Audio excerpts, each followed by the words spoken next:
बिहार की राजधानी पटना में होने वाली विपक्षी एकता की बैठक को लेकर बीएसपी सुप्रीमो बहन कुमारी मायावती ने बड़ा बयान दिया है। 23 जून को पटना में होने वाली विपक्षी नेताओं की बैठक पर बसपा प्रमुख मायावती ने टिप्पणी की है। उन्होंने कहा कि दिल मिले न मिले, हाथ मिलाते रहिए। बीएसपी चीफ मायावती का ट्वीट ऐसे समय आया है जब लखनऊ में समाजवादी पार्टी की तरफ से दफ्तर के बाहर बड़े बड़े पोस्टर लगाए गए हैं। पोस्टर में बीजेपी के खिलाफ विरोधी दलों को एकजुट होने की बात कही गई है। साथ ही 80 हराओ बीजेपी हटाओ का नारा भी दिया गया है। मायावती ने कहा कि यूपी में लोकसभा की 80 सीटों चुनावी सफलता की कुंजी कहलाती है, लेकिन विपक्षी पार्टियों के रवैये से ऐसा नहीं लगता कि उद्देश्य के प्रति गंभीर और सही मायने में चिंतित हैं। बिना सही प्राथमिकताओं के लोकसभा चुनाव की तैयारी क्या जरूरी बदलाव ला पाएगी। बीएसपी चीफ मायावती ने विपक्षी नेताओं को एक सलाह देते हुए कहा कि पार्टी को नियत साफ और आम विश्वास जगाने की गर्ज से लोकसभा चुनाव की तैयारी को ध्यान में रखना चाहिए। मुंह में राम बगल में छुरी आखिर कब तक चलेगा।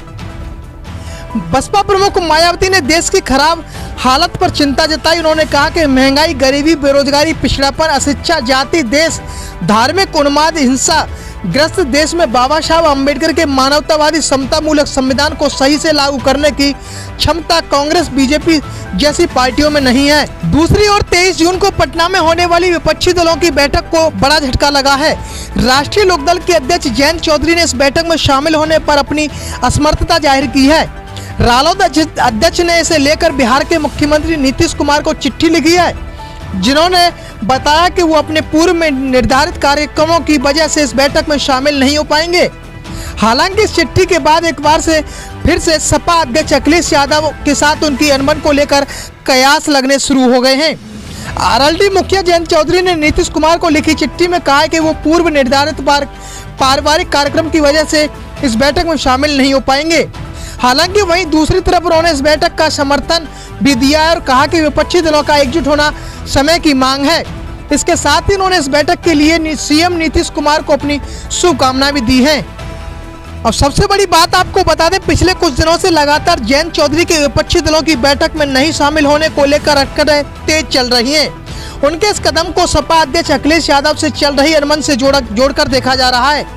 हालांकि इस चिट्ठी के बाद तस्वीर काफी हद तक साफ हो गई है कि अखिलेश यादव और जयंत चौधरी के बीच निकाय चुनाव के दौरान मनमुटाव की खबरें तेज हो गई हैं। जब मेरठ मेयर सीट से सपा ने रालोद से बात किए बिना ही सीमा प्रधान को अपना प्रत्याशी घोषित कर दिया था, इसके बाद कुछ अन्य सीटों पर भी दोनों दलों के बीच टकराव देखने को मिला। आपको बता दें, 2024 में बीजेपी को हराने के लिए विपक्षी दलों की महाबैठक कल सीएम नीतीश कुमार के सरकारी आवास 1 मार्च पर होगी। ये बैठक सुबह 11:30 बजे से शुरू होगी, जिसमें सपा अध्यक्ष अखिलेश यादव समेत कई विपक्षी दलों के नेता शामिल होंगे। वहीं कांग्रेस अध्यक्ष मल्लिकार्जुन खड़गे और राहुल गांधी भी बैठक में हिस्सा लेंगे। जयंत चौधरी यूपी में कांग्रेस को साथ लेकर चुनाव लड़ना चाहते हैं। इस खबर को देखने के बाद क्या है आपकी राय, नीचे दिए गए कमेंट बॉक्स में दीजिए अपनी राय। ऐसी तमाम बड़ी खबरों को देखने के लिए जुड़े रहिए हमारे साथ। खबर अच्छी लगे तो लाइक कीजिए और शेयर कीजिए, और हाँ, चैनल को सब्सक्राइब कर घंटे वाली बटन को दबाना ना भूलिए। फिर आते हैं आपके बीच कुछ खास खबरों के साथ। तब तक के लिए नमस्कार, जय भीम।